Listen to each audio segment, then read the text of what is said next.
Yes, that's so good. Marianne, could you also pass these out?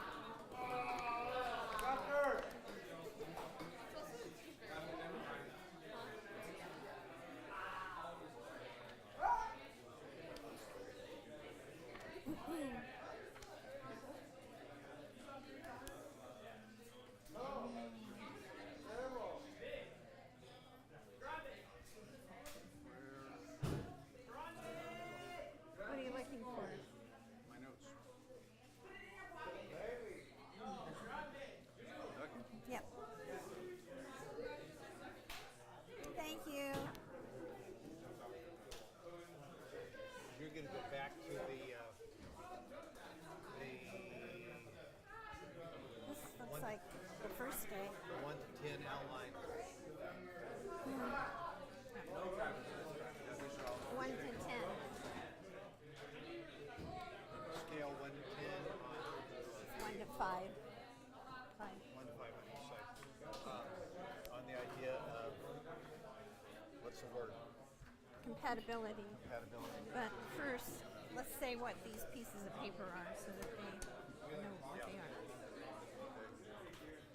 Are we on? Are we on? Okay, we're going to start, please.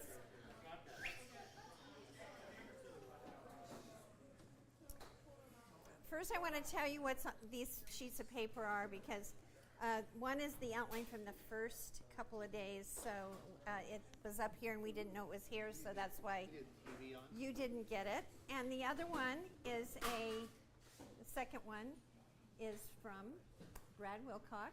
So there's, it's called 30 Reasons Why Marriage Matters. Researcher Brad Wilcox, friend of ours from the University of Virginia, basically over the last 25 years has been doing work on where and what difference does marriage make in a culture. And so these are the research-based things, everything from economics to mental health to physical health, health of a family, all of those things are in there. 30 reasons when you begin thinking or you begin listening to people and they're going, hey, listen, marriage is not a big deal. Hey, it is a big deal, makes all the difference in the whole idea that even the education of children, etc. So just a resource for you to have. So we need the TV on, is it? So we want to do just a quick review of yesterday. So give us a feel of that. This is maybe here. Give us one word or one idea maybe that you picked up yesterday. Anybody? Just popcorn around the room. Ram. Ram. What does ram mean? Relationship. I'm not going to look at the board. Relationship. You got it, boy. You got it? Think about like you're getting close to someone. Yeah. And it starts with an A. Attachment. Yes. Model. Yes. And I saw some people had made some marks up here. So did you guys use this? Did some of you use this to kind of parse Explain out a something. relationship? Okay. It wasn't real. Okay. So we got the ram. Kinda Another made my idea. day, Just so. something that comes to your mind from yesterday. How not to be a jerk. I was waiting for that, man. That's one of the best right there. It's not just how do we look, how do we look for a jerk, but how not to be a jerk. What else? Thinking in love. Thinking in love instead of. So falling in love is a bad thing, right? No. It's thinking in love and falling in love. It's that idea of using your head and your heart. What else? I heard another one. The safety zone, right? Yeah.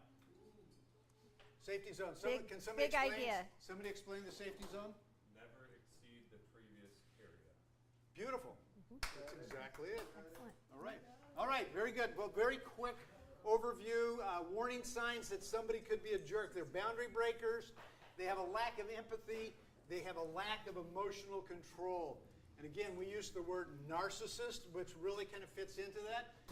Narcissist is usually a man, although there are women narcissists. But usually when it's a woman, it's called hysterical. And that's not just like going off, but it's these same kinds of very self-centered, remember Narcissus, he's looking into the pond, loving himself and the image he sees in the pond until he falls into the pond and drowns. The idea that love is blind, we just said it, people need to get head knowledge to think, not just to feel of what they are looking for in a partner. So the idea of using red. So what about this one, guys? Remember this? How do you get to know somebody? Okay? How do you prove that? So it's the idea of talk plus togetherness plus time. All of those together are important to be able to really understand knowing someone. And how many months, days should you know somebody before? 90 days. 90 days because period. you need to see what? Patterns. And you can't see a pattern in a week. You can't even really see, in several weeks, you're not going to see a pattern. It really takes consistent time with that person to see a pattern. What would be a pattern that you might be looking for that would come out in 90 days that you might not see in 30 days? What kind of patterns would you see? The way they behave. So the kinds of things that they have. Lack of discipline or discipline. Things that are irritating to you. Mannerisms. Values. Those kinds of things. So, and we introduced the safe zone. You guys got that? And we finished. With compatibility, remember we were talking about family, attitudes, compatibility, It's right here. emotional, we have a different word. Family for that. patterns, attitudes and actions of conscience, that's the word up there. Compatibility. Potential. And emotional examples from other relationships. Last one's skill, but let's Well, we're going to go let's go to the examples. compatibility. You're going to go back to examples. compatibility. Yes, Go. compatibility. We talked about what is your ability to span the differences that you have with this person, and how much distance is safe to have in your compatibility. It's the idea of how comfortable are you with things that do not feel compatible. And so we've talked about a number of areas of compatibility. Go So ahead. premarital changes are much easier to make than marital changes, because it's sort of like cement. When you pour the cement, it's malleable. You can change it. You can change what kind of pattern it has. But once you get it set, you can't change it. And you can change things in marriage, but it's much harder to change them in marriage. So this is a sorting process that you're doing.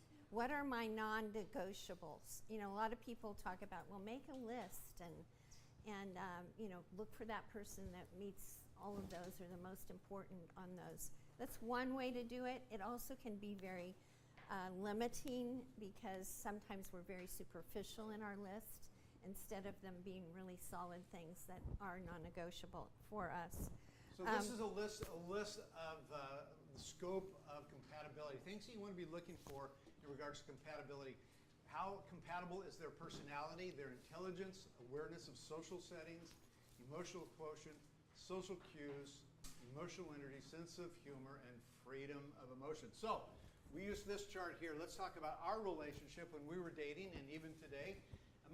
Compatibility in the area of a sense of humor. I think I'm a really funny guy, and I don't want somebody who is funnier than me in the relationship with me.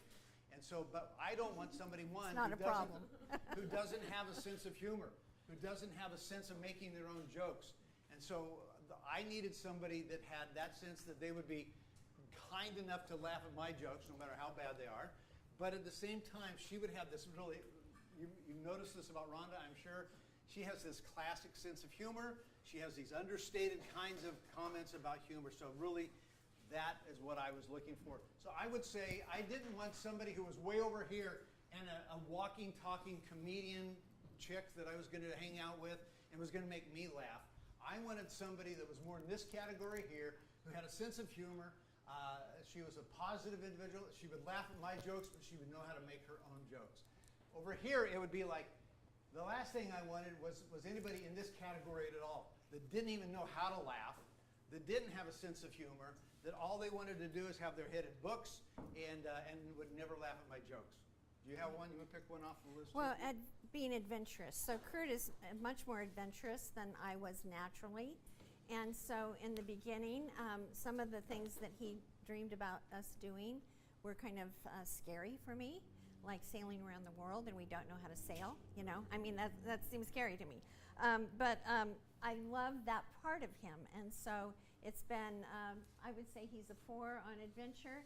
And I'm a +1 or 2, but I've moved. I've moved his direction by what he added to the relationship. So, but he sensed that. He sensed that I was game. So, you know, we bridged that gap between us. What about social behavior cues and just the idea of manners, that kind of thing? I wanted somebody that really was classy. I mean, I learned so much class from this lady over 50 years. I mean, but it was important to me. One, I wanted somebody that could go out to the craziest of cheap restaurants or the classiest of 5-star restaurants and be comfortable in each. And so as we kind of came together, so if we look at the compatibility chart here, I really felt like I was kind of a 3, between a 3 and a 4. I really knew how to do classy, but I wanted somebody who was probably, definitely a 4 or 5, which is really where Rhonda was. So she kind of raised my categories by that. I did not want somebody that, you're sitting at dinner and they're picking their nose and picking food out of their teeth and don't know how to carry on a conversation. Glad to know that. They meet somebody new and they go, hey, cool, it's so good to meet you, instead of somebody that's going, hey, what a pleasure to meet you, and really be able to step into that. So again, what are you comfortable with? What compatibility are you willing to work with them on? So these are your non-negotiables. You need to think about those things. So like messy, somebody's really messy. I mean, Curt didn't make the bed when we got married. He makes the bed now, Every morning. Came my direction. Personal habits. Too social, not social enough. Too loud, too introverted. I can't really get to know this person. One of the things I loved about Curt is that he was humble enough to meet anybody, from my relatives that live in Missouri in the backcountry to... Hillbillies is what you call them? I don't call them that. Or, the people that my parents associated with in their business. So I love that he had that adaptability in reaching out to people. It really affects ministry so big, in such a big way. 2 tools that we would recommend if you're not familiar with to get into touch with some of these kinds of a sense of both strengths and weakness and be able to compare with each other. One, how many of you have ever done the Enneagram? Okay. Enneagram is a personality inventory. It's got lots of things that go with it. But it gives you kind of a framework. It's kind of the 1 through 9 personality. So I'm an Enneagram 7. Fun is what life is all about. What's the next great adventure? Rhonda you probably could guess this. Rhonda's if you know the Enneagram, Rhonda's an Enneagram 1. Okay, let's be responsible. Let's make sure that things are going on. So as Rhonda said, when we got married, we would be working together like ministry, like what a lot of you guys are doing. And there would be an assignment, and it was like something we were supposed to get done. And I would say, hey, let's just blow that off. Let's go to the beach. And she would go, we can't do that. And I would have to convince her that we could do that until finally she loosened up. And then on the other hand, there would be times that she would say, we can't do that. And I would go, you're right. We have responsibilities. We've got to take care of that. So again, that compatibility. The other one is called the Strengths Finder. The Strengths Finder. I've been talking to some of you girls about the Strengths Finder.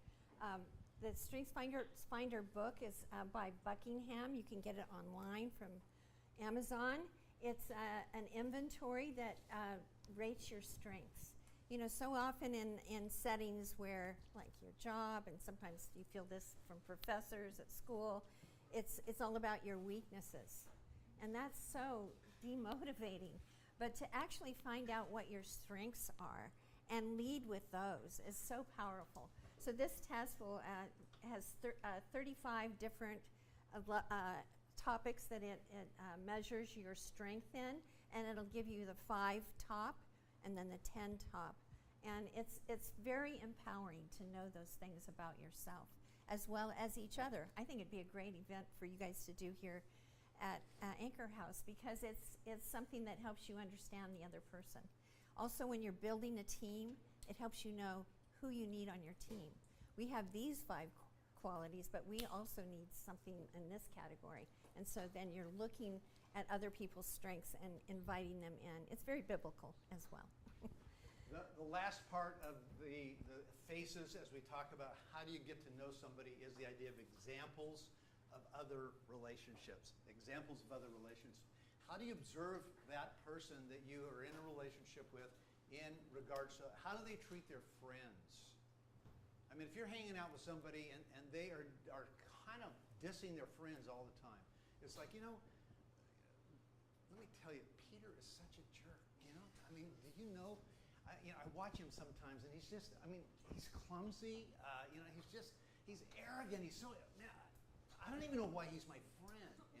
I mean, it's like, if they're talking about their friends, they're talking about their family that way. Guys, this is big warning signs. It's like, okay, what's going to happen here as you begin to think through that? Return phone calls, answer emails. Are they, reasonably prompt in those sort of things, or are they ignoring you? Admit when they're wrong. We talked about this yesterday. Do they know how to apologize? I think that's such an important part. And if you never have a conflict in your first 90 days with that person, you don't get to experience that. Not that you want to set up a conflict, but you should be able having some conflicts in your relationship. It's not a healthy relationship unless there's some kind of conflict that you're working through. I'm not saying that you're living in that conflict, but there is tension because we're different people. And you probably are ignoring that if you haven't had it yet. Yes, Maribel. What would be a healthy conflict? Good question. So in just a minute, we're going to talk about skills. We're going to talk about communication and conflict resolution. So a healthy conflict is conflict that you can work through, move through the steps of forgiveness, and actually move to that place of reconciliation. So great questions. Yes, we'll give that to you in a few minutes. So you're going to want to look at each of these too, the past relationships that they have had with another guy or another girl. So if they have been in some kind of romantic relationship, how do they treat those people? How do they talk about them now? What did they do there? Their family, their friends, work. How responsible are they? What do they look like in community life? If they're part of a team, are they doing their share of the work? Is that important to you? We want to begin to observe those things about them, to learn what kind of discipline they have. What are their attitudes about politics? What are their attitudes about faith? What are their attitudes about family? Are they constantly angry or hurt or moody? A saying that we think is so valid is, what is good may not last, but what is bad will probably get worse. So once a person feels comfortable, they're not going to have their best foot forward. And so if you already see this moodiness, this constant anger, this always being disgruntled about something and complaining, that's only going to get worse. That's not going to get better. Repeat that phrase again. The phrase is, what is good may not last, but what is bad will probably get worse. Well, I appreciate what Mr. Hammer said this morning, what Brody said. So the idea, when we come to the end of it all, is the question is, could it be possible that you were a jerk? Does this raise some of the issues for you that says, man, there's times that I have acted like a jerk, or are you a jerkette? Are the things that we've been talking about that are the characteristics of a jerk or a jerkette that you identify with and you go, hey, these are growth areas for me. These are things that I need to move forward on. So we didn't cover skills yet. I raised that yesterday, but we didn't cover skills for relationship, and that's what we're going to have next. So it's kind of a bigger section because it's on communication. Yes, so anybody in here take a communication class? Okay. Kind of where do you begin in a communication class? Classic model of communication is what? Where do you begin? I don't remember. I just thought I said Okay, good. Good. This will Good refresh review. your memory. There's a speaker. Who's the other part? The listener.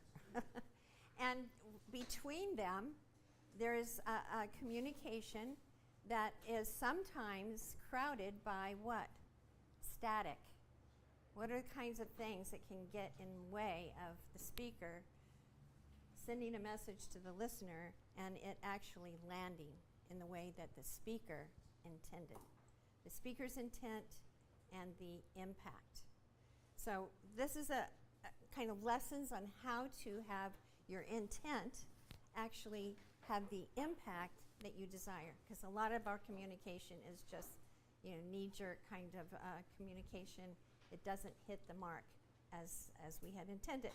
One of the things that you guys don't understand about a cell phone is the cell phones early on, almost anywhere you go anymore, you can get really good reception. But if there's a conversation that you're not in, have you ever done this one? Sorry, you're breaking up. You're breaking up. I can't understand you. There's a lot of static. That's the stuff on the in-between. So the idea of this communication model is I have a message as the speaker that I want to get to Rhonda. And as I get that message to her, I want it to have the impact that I need it to have. Rhonda, you've got to pick the kids up after school today. I know I usually do it, but you've got to be the one to be there today because I'm not going to be able to be there. So I have a message. The impact. What's the impact I want it to have on Rhonda? I understand my marching orders. Yeah. Right? So she gets the impact that she's going to step into. But what if what if the television's on? What if somebody else is talking to her? What if she's drying her hair and I'm giving her this message? That is this idea. So I have a message. I want the impact on Rhonda, but I've got all of this Static. and stuff in between. So how do we get clarity in our messages? So what we want to do is to think through that sense, particularly at the area of conflict. There's a couple of things I want to cover Go before for it. that. So there should be a balance between the speaker being the speaker and the listener listening, and then you switch places, and this is the speaker and I'm the listener. Too often we have a verbal processor and they're just running off. And the other person, it's harder for them to share more important things, so they just listen. It's important to have a good listener. In fact, the scripture tells us that. What does it say? Be quick to hear, slow to speak, and slow to anger. But it's really important in your relationships with each other here at Anchor House, but also in a romantic relationship or a relationship that's moving that direction, that there's an even sharing back and forth. Not one person is speaking over the other. Beware of opening up too much in the beginning. So the knowing part is important, but to share, the whole truckload is not wise. So let there be increments in your sharing in this whole area of knowing one another. And then what you say should match what you feel, and that can be interpreted rightly and wrongly. It means, be authentic in what you're sharing, but you don't just unload on somebody just because you feel that. That's something that you need to think about, prepare what you're going to say, and that the intent then will have the impact that I want with Curt instead of me just blowing up. So what's the most important part of communication?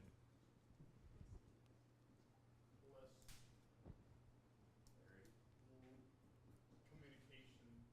Okay, in communication, and were you going to listening? Is that where you were going, Yeah. Eugene? Okay. You were, So yes. the idea of listening is so important.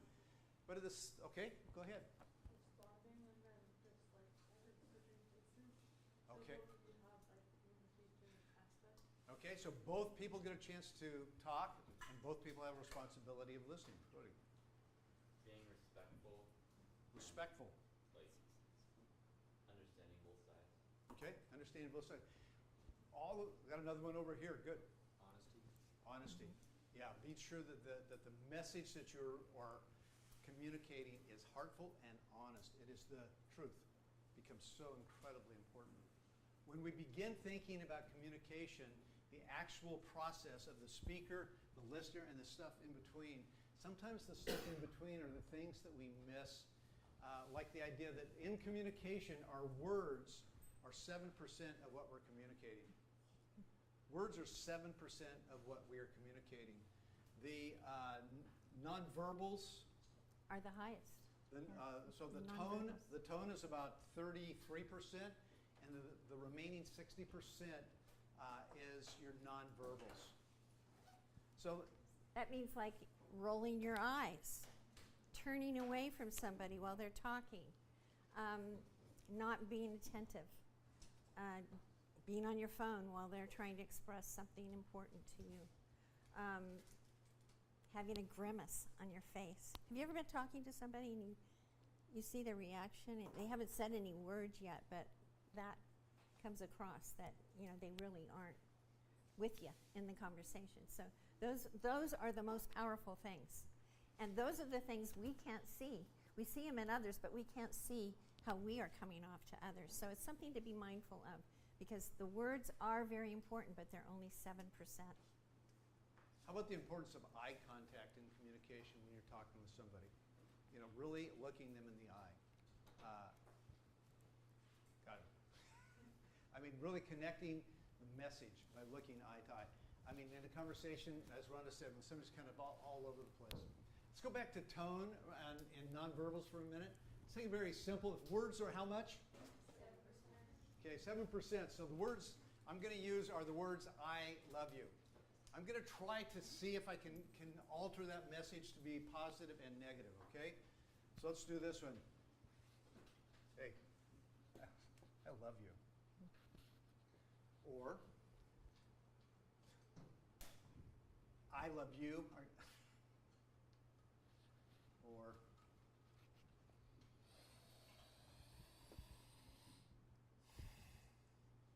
I love you.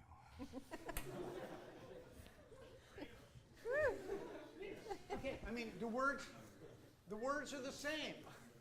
Is it the same message? No. Guys, and take words that don't have the power of I love you, and make sure that you're thinking through that, because what you want to do is you want, as the speaker, to have the impact.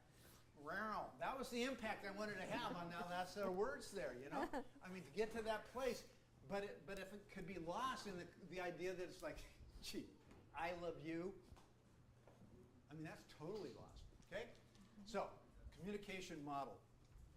One of the things that happens in relationships, and we've talked about it within the relationship of what's going on in Acre House, you guys have already experienced, conflict can rise in the best of relationships.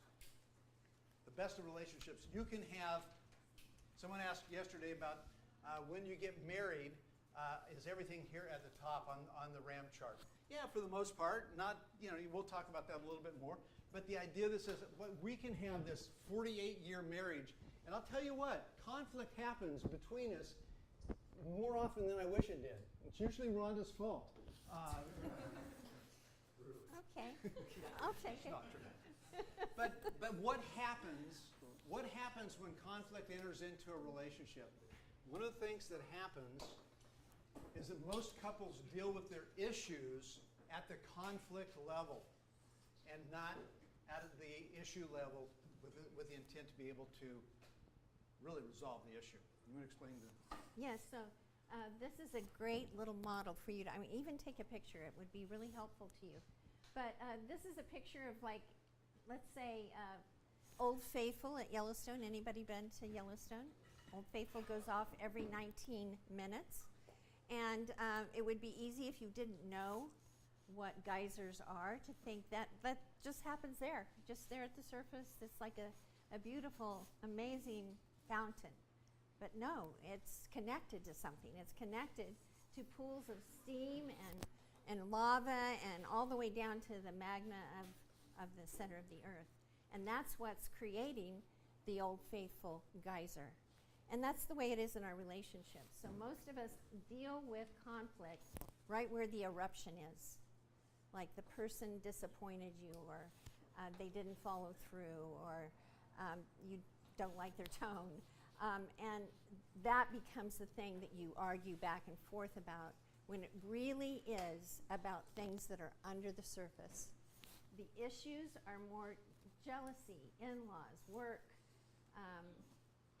your tone, you know, that you don't respect me. And the hidden issues are care and closeness, respect, recognition, power, and control. So what you need to do when you find yourself in conflict with each other and in a relationship is dig a little deeper.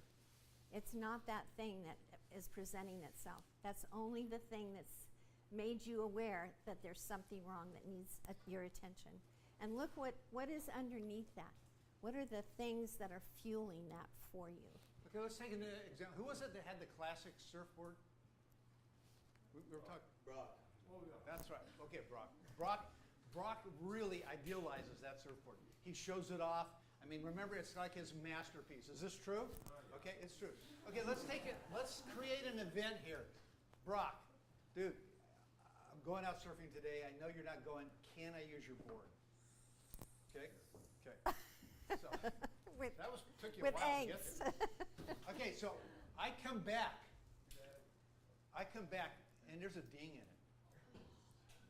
What are you going to say? I feel like you should use Alex because mine already has things. Well, let's stick with you. All right. I would be bummed. You're going to be bummed, okay? So, I mean, is there maybe a conflict between us? Okay, and so it's like, dude, what did you do? What did you do to my board? Hey, it wasn't me. I think it was there already. You want to role play with me? Come on. No, it was not there already. I know my things. No, but it really was. I know that it was because I didn't hit anything. I wasn't close to anything. It wasn't me. You don't even take care of that thing. No, you're lying. Yes, I do. What do you mean? What do you mean? Are you calling me a liar? Yeah. It's Yeah. Okay. Okay. So what are we arguing about? Surfboard. That is the event. Okay. How important is that between me and Rob? Is that the most important issue between us? I mean, if we're buds, if we really are good friends, the issue is maybe under the surface here, maybe I'm jealous because I don't have that board, or I don't have a board that board. I don't have a board at all. That's why I asked to borrow his. And so inside, I'm feeling jealous, and it's like, man, if I was as cool as Brock, if I had a board like that, and there's a jealousy inside of me. And maybe there's a jealousy inside of me because it's actually a matter of power and control. Maybe I grew up poor in a place that I could never afford anything that I wanted for my sport. I could never have the money to do the things that I wanted to do. And it looks to me like he's just spoiled and he gets everything that he wants. And I'm feeling this jealousy. And so he's upset because there's ding in the board. And we're arguing about that. Will we ever get to the fact of what's really inside of me? If he really cares, does he care that I'm jealous? Yeah, absolutely. Does he care that, man, dude, I understand that you, what if, as we're working through this, he's able to say, for me to be able to say, hey, man, I'm really sorry. I think I'm really kind of jealous because I love your board. It's really cool.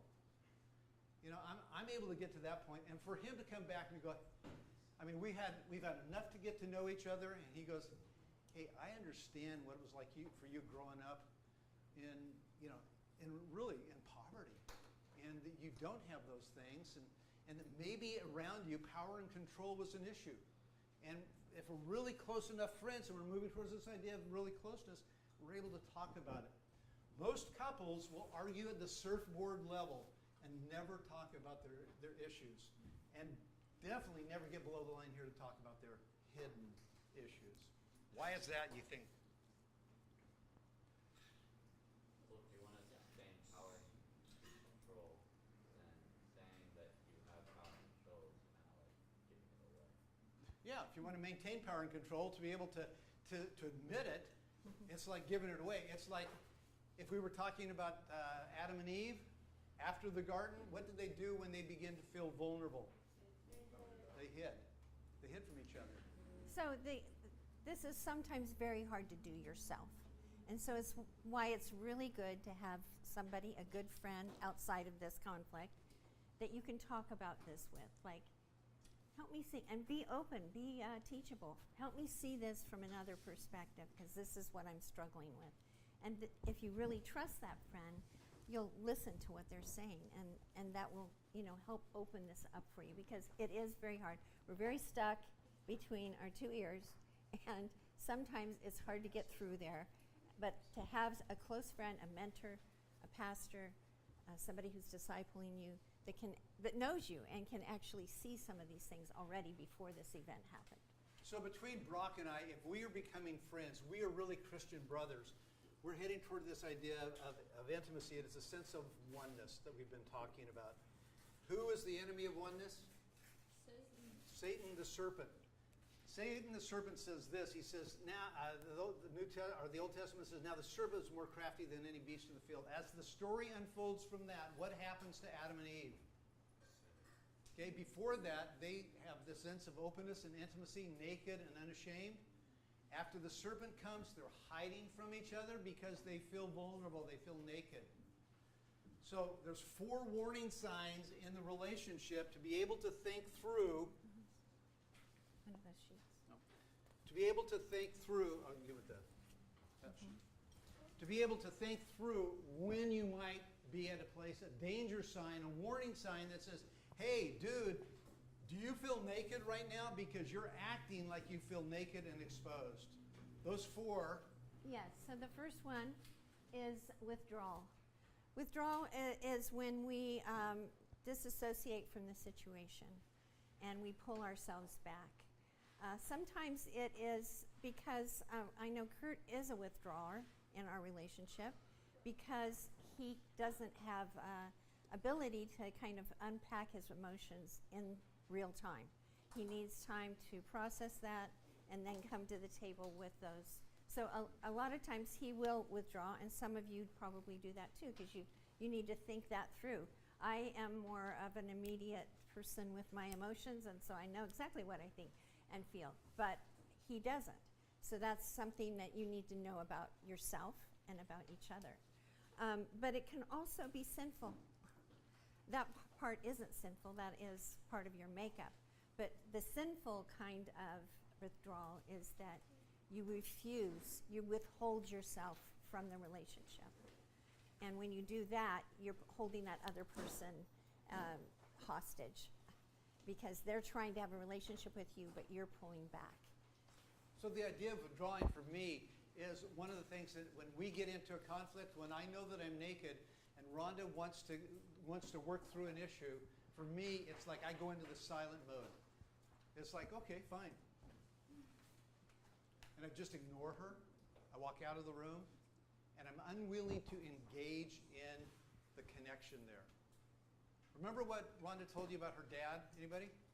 What did she say about her dad? Separation. And what did that create for her that we said? Some separation issues that we might even call abandonment.